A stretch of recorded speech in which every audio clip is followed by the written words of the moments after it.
Hey everybody, my name's Michelle and I'll be talking to you about summer safety with Aaron and Anthony. So the summer is almost here and I'm sure that you all have big plans, but before you go to the beach or the pool, wait a minute, not so fast. There's a couple things you need to know first. I know most of you enjoy the sunshine during those long summer days, but have you ever gotten a really bad sunburn? I know I have. I couldn't go outside for 3 whole days. I know you wouldn't want to miss 3 whole days in the sun too. So this is why sun safety is so important. So before we start to get into that a little bit, how much do you think you know about sun protection? So I'll ask you a couple questions. The first one, when should you apply sunscreen? What do you think? It's actually 30 minutes before you go outside. So it's not while you're outside, but 30 minutes before. What about SPF? There's 15, 30, 75, even 100. What do you think is the best? Which is the most effective? Anyone who said 30 to 50, you are correct. Now, when should you reapply sunscreen? Every 5 minutes, every minute, every 365 days? It's actually every 2 hours. A couple more. So, can you get sunburn on a rainy and cloudy day? For anybody that said yes, you are correct. You actually can get sunburn even if it's raining or cloudy. What about, how long does it take for sun damage to occur, for sunburn to happen?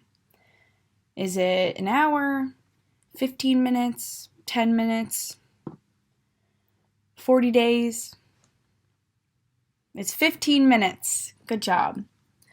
And last one, can you still get tan while wearing sunscreen? Can you still get a nice skin glow while wearing sunscreen? And the answer is yes, so don't let anybody tell you differently.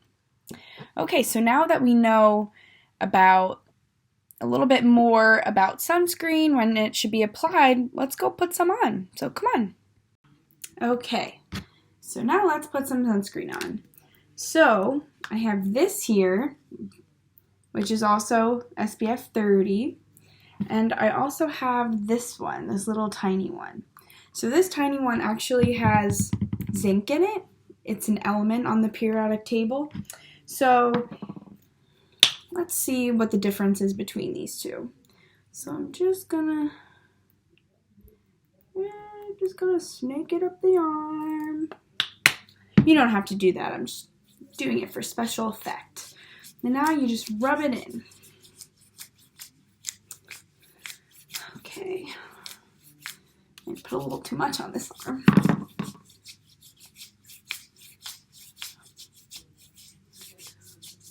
I can put some here, on your chest, your neck.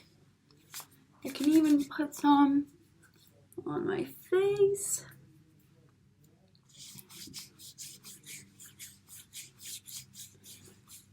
Okay, now I'm going to try this one. Let's see if you can spot a difference.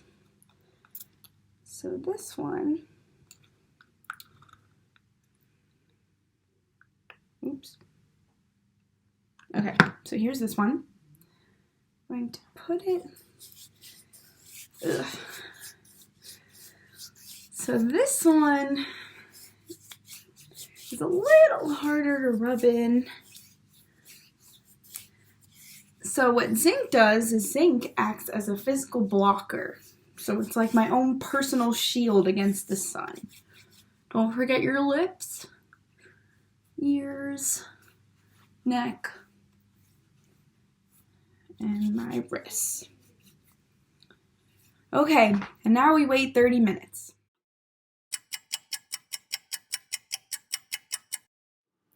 Okay, it's been 30 minutes, so let's go outside. Come on.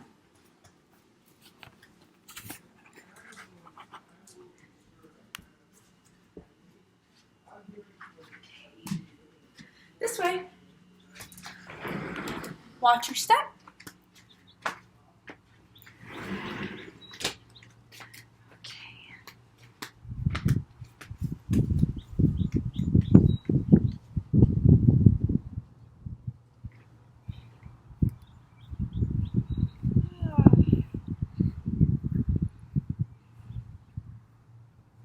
My goodness, I can't see a thing out here.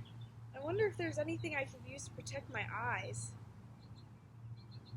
Oh wait, look what I forgot. My sunglasses?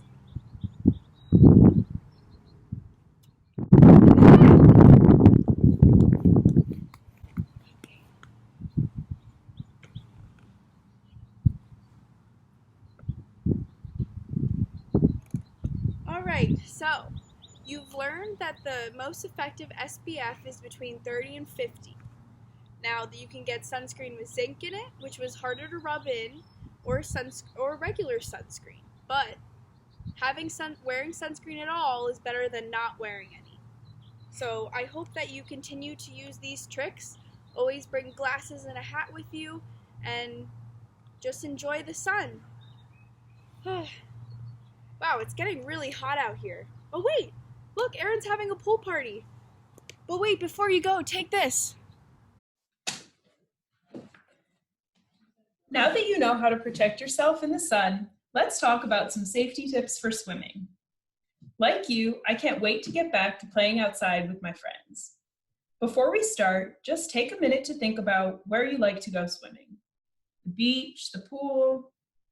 Who do you like to go with? Your family? Friends?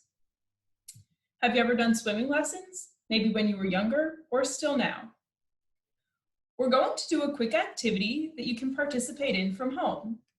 On the screen, there will be a picture or video of a pool-related activity. I'd like you to raise your left arm if it's safe, and your right arm if it's unsafe.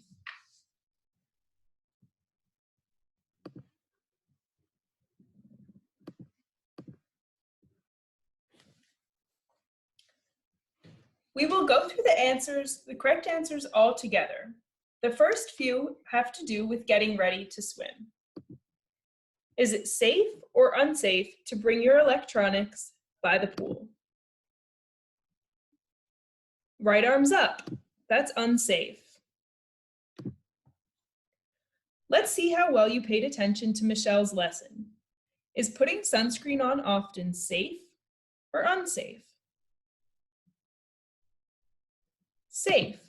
I hope everyone has their left arm up. Is swimming when you don't feel well safe or unsafe? Definitely unsafe. If you get sick in the pool, everyone has to get out for it to be cleaned, and that's no fun at all. There's a lifeguard on duty, and they can see everyone by the pool. Is that a safe or unsafe situation? Safe. Great job. I know there are lots of left arms in the air. Speaking of lifeguards, someone's about to blow their whistle. Is running by the pool safe or unsafe? Unsafe. We always want to avoid situations where it's likely someone will slip or get hurt. Now we have to think about once you're in the pool. First up, swimming with floaties. Is this safe or unsafe?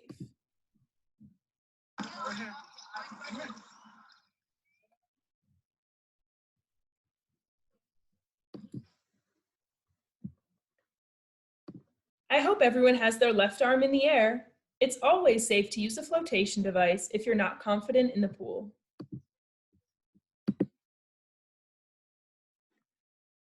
Goggles on. Is this safe or unsafe? Super safe. The boy in the picture even has a special non-slip strap on his goggles. This one's a biggie. Is jumping with friends close to the diving board safe or unsafe? Unsafe. Always make sure that you give friends plenty of time to get out of the way before jumping off. Nobody's cannonball looks good crashing into a friend. All right, now we've finished swimming and got out of the pool. Let's look at a couple more. Is leaving the pool gate open safe or unsafe? Right arms up. It's not safe to leave the gate open because younger kids or pets that aren't supposed to be in the pool can get in.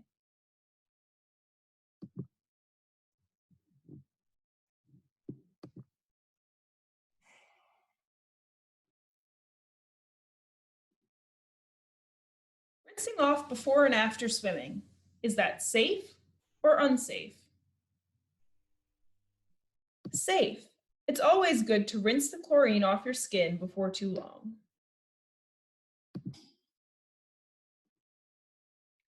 Now let's say there's an emergency.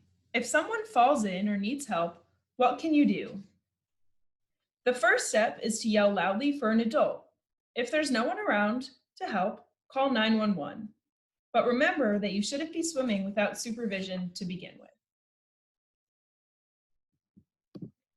Great job, everyone. We have one more activity to do. I'm going to put a situation on the screen, and I want you to help me decide what the best option is for our friend Joey. Like you, Joey is in elementary school. Joey, a 9-year-old boy, is home for summer vacation and wants to swim in the pool at his house. His dad is home and usually takes him in the pool. What should Joey do next? If you think Joey should look for his dad to ask him if they can go for a swim, run in place. If you think Joey should head outside because he doesn't need his dad to swim, do jumping jacks.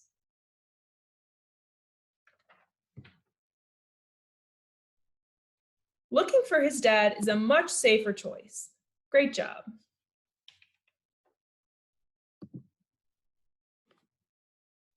Joey realizes his dad is in the shower. He's excited to swim and doesn't want to wait any longer. It's hot out. What should Joey do next? If you think Joey should put his bathing suit on and grab a towel to get himself ready, squat like a frog. If you think Joey should go outside without telling his dad, make a snow angel on the ground. Getting himself ready was a great choice. That way, as soon as his dad has finished, they can go swim.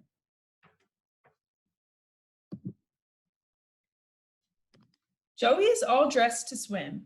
He even found goggles and an iPad in his room. He thinks it would be fun to watch videos while he plays in the pool. What should Joey do? If you want Joey to leave the iPad behind, swim in place.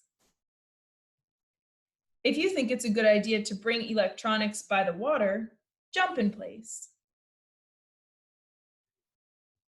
Great choice. Electronics and pools aren't a safe combination.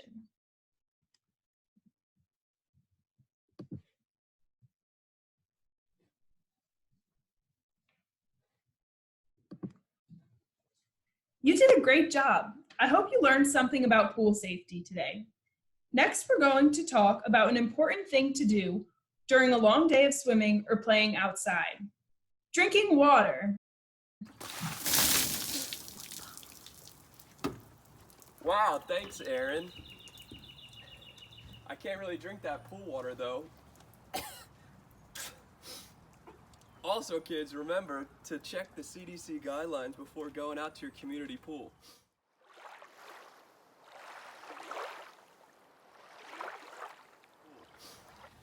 What I want to talk to you about is hydration. So, first of all, hydration is the amount of water that you have in your body at any time. So what I like to do first is have you start thinking about how well you hydrate yourselves. So think about this. Woo, thank you. I know a lot of people like soda, right? Think about how much soda you drink in a day. Or think about how much juice you drink in a day.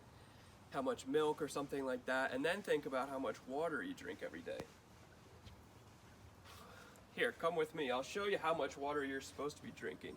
So, 8 cups of water, 1, 2, 3, 4, 5, 6, 7, 8, looks like that. That looks like a lot of water, don't you think? Probably more than you would expect, but that's how much you're supposed to drink every single day. How about that?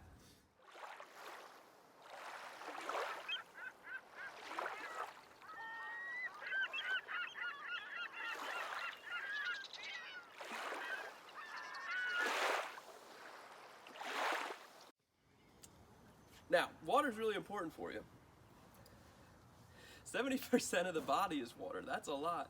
And your body only really works like it's supposed to when you're properly hydrated, when you have enough water in there. Come take a look at these. Think of your body like a race car or a fire engine, a train or an airplane.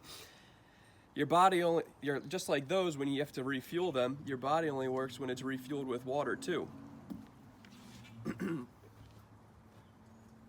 You can also think of your body like a sponge. Look at this sponge here now. It's not got no water in it. It doesn't really work like it's supposed to. If you dip it in a bucket of water, you see it's nice and much heavier, full of life. You can do a lot more things with it. If you're washing dishes for your mom and dad, think about that. You can splash your sister with it. Don't you dare. No. Again, nice, full of life when it's fully hydrated.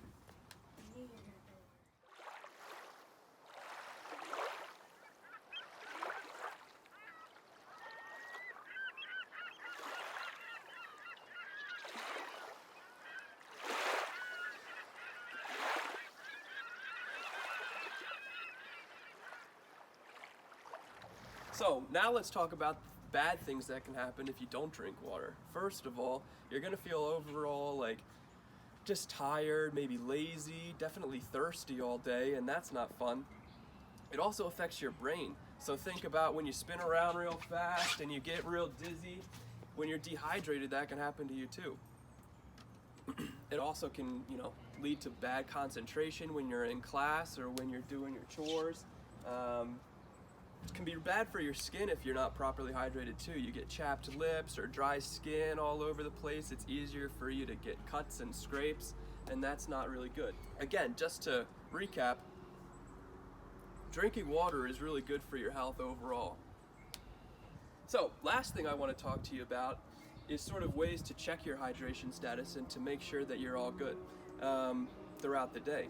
So, one really easy way to make sure you're properly hydrated is called the pinch test. So I'll show you up close.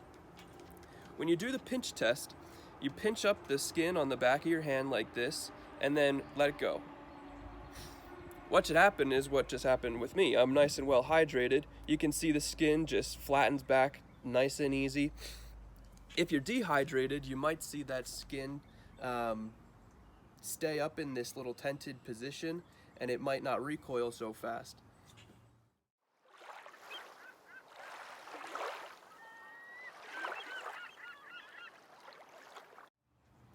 Another way to check your hydration status is, and I know it sounds gross, but to look at your pee every time you go to the bathroom. So, taking a look at your pee, a lot of people will tell you, apple juice bad, lemonade good. So I know you all know what apple juice looks like, right? We get that every day. Apple juice, a little darker, if you compare that to your pee color, that's bad. If you see your pee in the toilet and it looks like apple juice, you need to drink more water. Now take a look at this nice glass of refreshing lemonade. It's a little bit clear, a little bit lighter in color, and that's good. That means you're well hydrated. So remember, apple juice bad, lemonade good. So we hope you loved this video about how to stay safe and have fun this summer. If you want to check out some of our classmates' other videos, feel free to do that to learn about more ways to stay healthy. Thanks.